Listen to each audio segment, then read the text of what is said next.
Good morning बच्चों। तो हमने चुनौती हिमालय के पहले भाग में पढ़ा कि जवाहरलाल ने अमरनाथ की यात्रा चुनौती को सुनने के बाद ही, परेशानियां कठिनाइयां थी, उनसे कहा कि रास्ता तो कम है लेकिन बहुत चढ़ाई है, लेकिन उन्होंने उस यात्रा को जारी रखा और उन्हें कुछ परेशानियां होने लगी। वो सुबह 4 बजे से 12 बजे तक की यात्रा करके 16,000 फीट की ऊंचाई तक पहुंच गए थे। उसके बाद हम देखते हैं कि वो अमरनाथ तक पहुंचे कि न कहीं और उन्हें क्या क्या कठिनाइयां का सामना करना पड़ा। अमरनाथ से भी ऊपर, पर अमरनाथ की गुफा का दूर दूर तक पता नहीं था। इस पर भी जवाहरलाल की चाल में ना ढीलापन था, ना बदन में सुस्ती। हिमालय ने चुनौती जो दी थी, निर्गम पथ पार करने का उत्साह उन्हें आगे खींच रहा था। निर्गम माने आगे जाने का रास्ता भी ना पता है, लेकिन फिर भी उन्होंने उस चुनौती को माना। तो उन्हें लग रहा था कि हिमालय उनसे कह रहा कि आजा आजा, तो चुनौती दे रहा कि कर सकेगा, इसका ये हमारे बस की बात नहीं, लेकिन वो चाहते थे मैं इसको कर सकता हूँ। तो ये चुनौती उन्होंने स्वीकार की थी और उन्हें आगे की यात्रा करनी थी। साहब लौट चलिए, वापस कैंप में पहुंचते पहुंचते दिन ढल जाएगा, एक कुली ने कहा।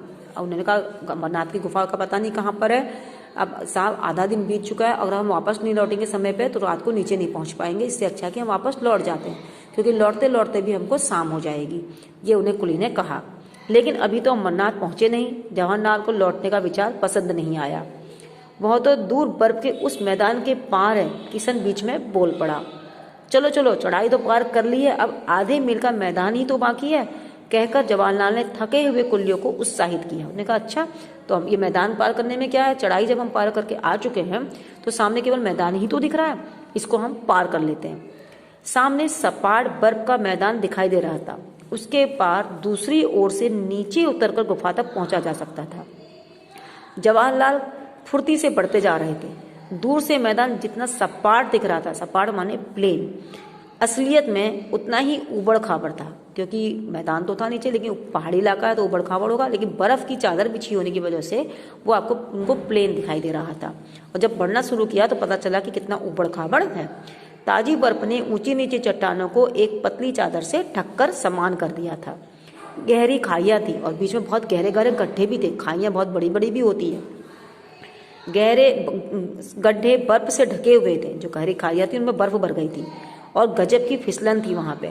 कभी पैर फिसलता और कभी बर्फ में पैर अंदर धंसता जाता। उधर नाप नाप कर कदम रखने पड़ रहे थे। ये तो चढ़ाई से भी मुश्किल था, पर जवाहरलाल को मजा आ रहा था। तभी जवाहरलाल ने देखा सामने एक गहरी खाई मुंह फाड़े निकलने के लिए तैयार थी। तब तक वो थोड़ा बहुत करके जैसे पहुंचे, तब तक उनको लगा कि नीचे सामने से एक बहुत गहरी खाई, गड्ढा मतलब जिसके आर पार जाना मुश्किल हो जाता है, तो वो दिखाई दी, जैसे माना कि आइए मैं आपको खाने के लिए तैयार खड़ी हूँ। अचानक उनका पैर फिसला और वे लड़खड़ाए और इससे पहले कि संभल पाते वे खाई में गिर पड़े। इतना कुछ सोचने तक वो जैसे उनका पैर फिसल पड़ा और उस खाई में गिर पड़े। सांप गिर गए, किशन चीखा। जवाहर भाई की पुकार वाद्यों की शांति भंग कर गई। वे खाई की ओर तेजी से बढ़े। जैसे ही वो नीचे लड़के तो उन्होंने कहा, किशन बोला जल्दी से कि सांप गिर गए हैं। पीछे से उनका जो भाई था चचेरा, जवाहर करके उनके मुंह से आवाज़ निकली और ये आवाज़ उस सन्नाटे को, जो वहाँ पे खामोशी रहती है, उसमें एकदम से चीर गई। मतलब कहने का मतलब है जो शांत माहौल था, अब आपने देखा पहाड़ों में आवाज़ कितनी गूंजती है, तो एक आवाज़ उन्होंने जोर से बोली तो चारों तरफ वही गूंजने लगी थी। रस्सी से बंधे जवाहर हवा से लटक रहे थे। उफ, कैसा झटका लगा। दोनों तरफ चट्टाने ही चट्टाने, नीचे गहरी खाई। जवाहरलाल कसकर रस्सी पकड़े थे। वही उनका एकमात्र सहारा था। तो आपको शुरू में हमने कहा कि वो रस्सी से बंध के चल रहे थे। रस्सी से बंध के इसीलिए चलते हैं बेटा कि अगर कोई पैर फिसलने करे तो दूसरे को पता भी चल जाए और वो थोड़ा उसको सहारा भी मिल जाए।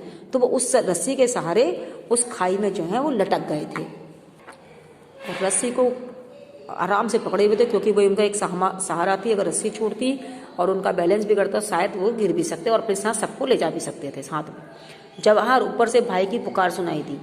मुंह पर उठाया तो भाई और किशन के धुंधले चेहरे खाई में झांकते हुए दिखाई दिए, क्योंकि वहां पे धुंध भी थी, कोहरा जैसा छाया रहता बर्फ में। तो उनको धुंधले से अपने भाई और कुली के चेहरे दिखाई दिए, जो ऊपर से उनको आवाज लगा रहे थे कि हम खींच रहे हैं, रस्सी कस के पकड़े रहना। भाई ने उनको हिदायत दी, मतलब आगे दी ऊपर से कि संभल के रहना, रस्सी मत छोड़ना, हम तुमको ऊपर धीरे धीरे खींच रहे हैं। जवाहरलाल जानते थे कि फिसलन के कारण यूं ऊपर खींच लेना आसान नहीं होगा। भाई मैं चट्टान पर पैर जमा लूं, वह चिल्लाए। खाई की दीवारों से उनकी आवाजें टकराकर दूर दूर तक गूंज गई।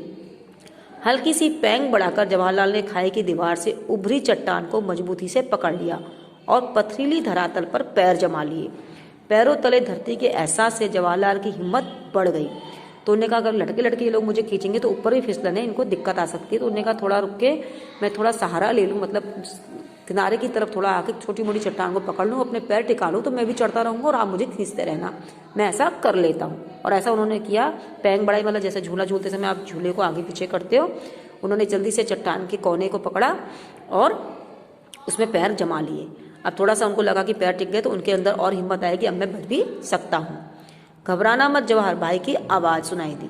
मैं बिल्कुल ठीक हूँ, कहकर जवाहरलाल मामूली से मजबूती से रस्सी पकड़ एक एक कदम ऊपर की ओर बढ़ने लगे।